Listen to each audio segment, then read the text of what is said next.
futuros desarrolladores, bienvenidos al capítulo 9. Hoy vamos a trabajar 3 puntos importantes de nuestra hoja de ruta: elegir el nombre, el género y personalizar a nuestro entrenador. Además, vamos a guardar toda esa información de forma temporal en un script global para poder usarla más adelante en el juego.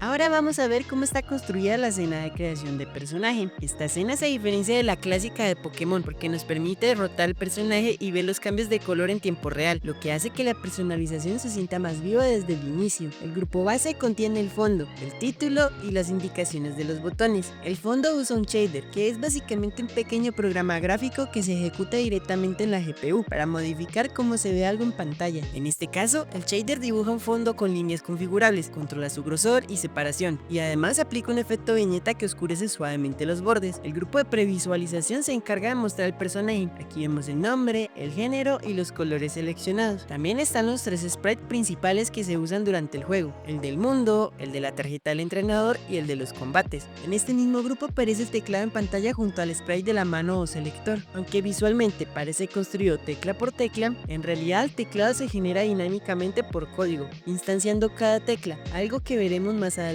con detalle. Por último, el grupo de ventana muestra un mensaje emergente de configuración de personaje, con un texto claro y las indicaciones necesarias para aceptar o cancelar antes de comenzar la partida.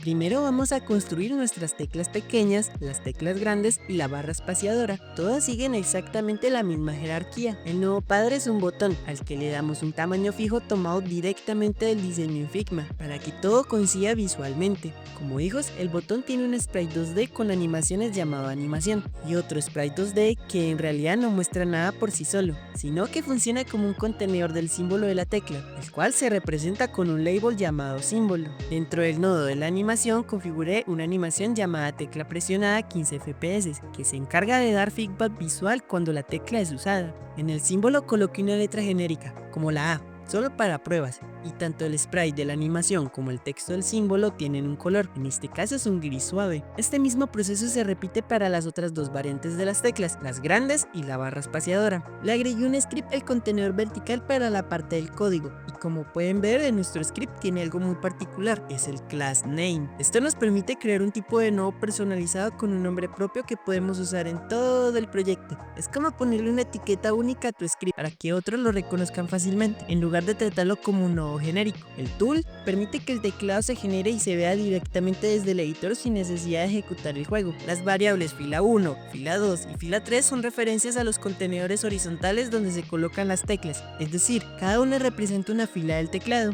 Las constantes tecla grande, tecla pequeña y tecla espacio son escenas precargadas que definen los distintos tipos de teclas que vamos a instanciar. Luego tenemos 2 arreglos de caracteres especiales que almacenan símbolos alternativos. Estos se usan cuando el teclado cambia a modo especial, similar a cuando un teclado real activa los símbolos. En Redis se genera automáticamente las 3 filas del teclado al iniciar la escena. La función crear teclas se encarga de instanciar una tecla, agregarla a la fila correspondiente y asignarle el texto que se va a mostrar en pantalla. Limpiar fila elimina las teclas existentes de una fila antes de volver a crearla, evitando duplicados. Las funciones generar fila 1, fila 2 y fila 3 construyen cada fila del teclado, combinando las teclas grandes, pequeñas y la barra espaciadora según el diseño. Y finalmente, actualizar modo cambia el contenido de las teclas dependiendo de si el teclado está en mayúsculas o en modo de caracteres especiales, actualizando los símbolos de forma dinámica y visual.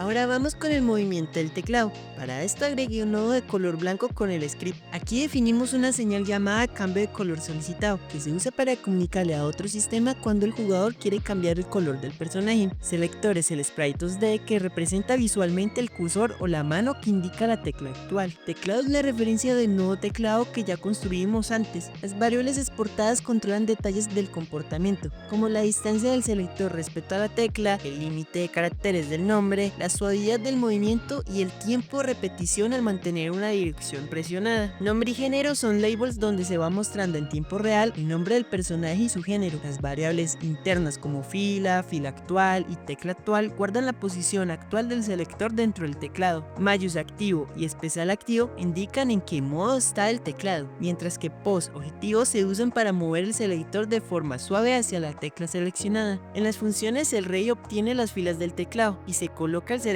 en la posición inicial válida, además de definir el género por defecto. En Physics Process se mantiene la entrada del jugador, mover el selector, presionar las teclas, borrar caracteres y animar el movimiento del cursor de forma suave. Las funciones mover vertical y mover horizontal controlan el desplazamiento entre las filas y las teclas, respetando los límites del teclado y manteniendo la coherencia al pasar por teclas especiales. Actualizar posición selector recalcula dónde debe estar el selector según la tecla actual. Finalmente, presionar tecla interpreta el contenido de la tecla seleccionada, cambia el género, activa mayúsculas o símbolos, solicitar cambios de color o añadir letras al nombre, todo respetando el límite de caracteres definido.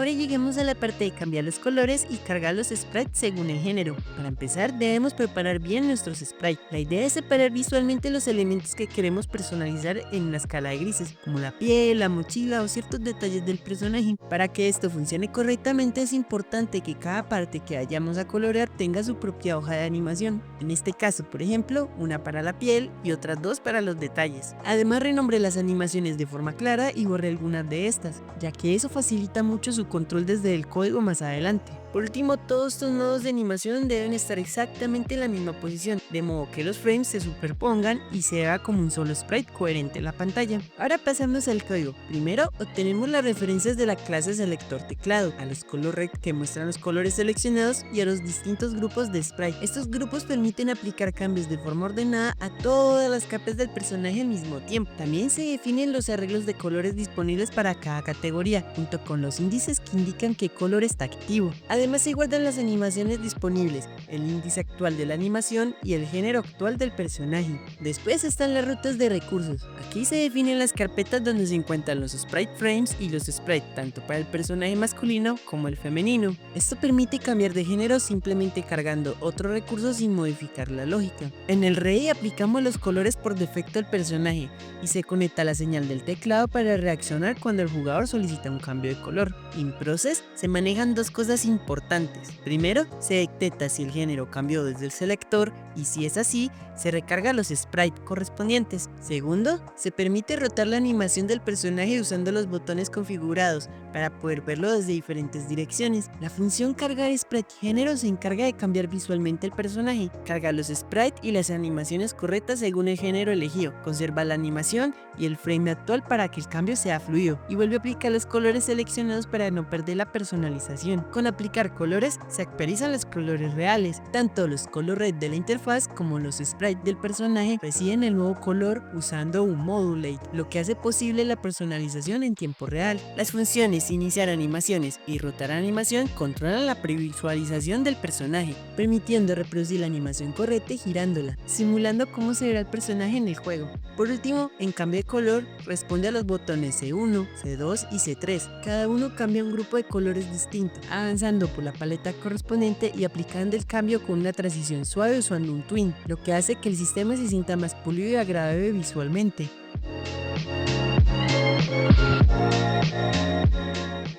Ahora para la parte final llegamos al script de confirmación, pero antes necesitamos un singleton. Un singleton es un script global que se carga una sola vez y puede ser accedido desde cualquier escena del juego, lo cual lo hace perfecto para guardar información temporal, en este caso el nombre, género o apariencia del jugador mientras avanzamos entre escenas. Para crearlo vamos a la carpeta de scripts y para mantener todo ordenado yo creé una carpeta llamada singletons, donde iremos guardando este tipo de scripts globales que usaremos más adelante. Dentro de esta carpeta hacemos clic derecho derecho y seleccionamos crear un nuevo script al cual le ponemos el nombre de datos jugador. Luego vamos a proyecto, configurar proyecto y en la pestaña globales vamos a agregar este script. En la sección de variables se almacena todos los datos básicos del personaje. Tenemos el nombre y el género, junto con los colores principales del personaje, piel y 2 capas de detalles. Estos valores se inician con datos por defecto, lo que permite que el sistema funcione incluso antes de que el jugador termine la personalización. La función guardar personaje se encarga de recibir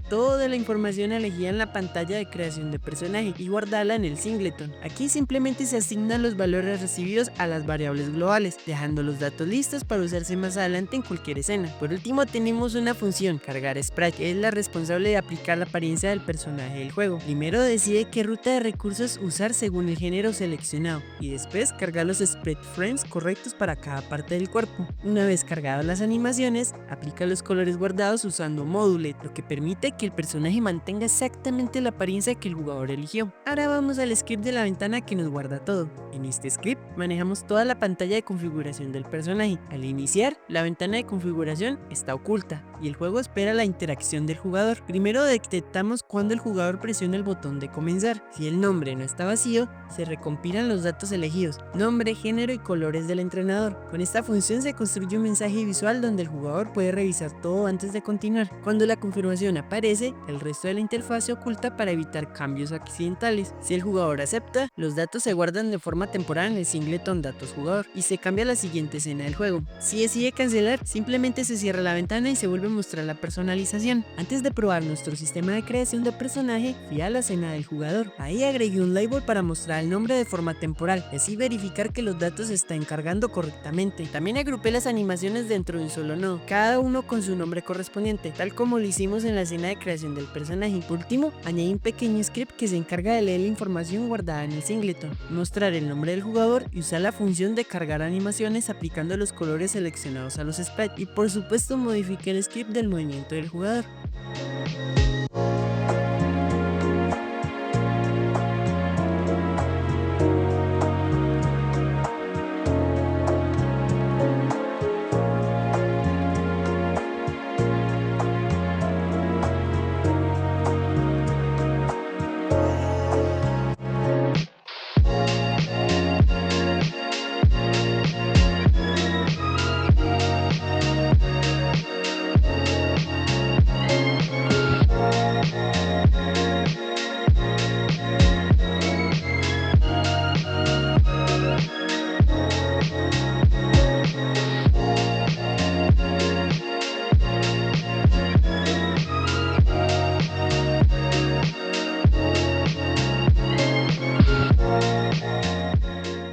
Y bueno amigos, eso es todo por hoy. No se olviden de darle like, seguirme y activar la campanita para más contenido.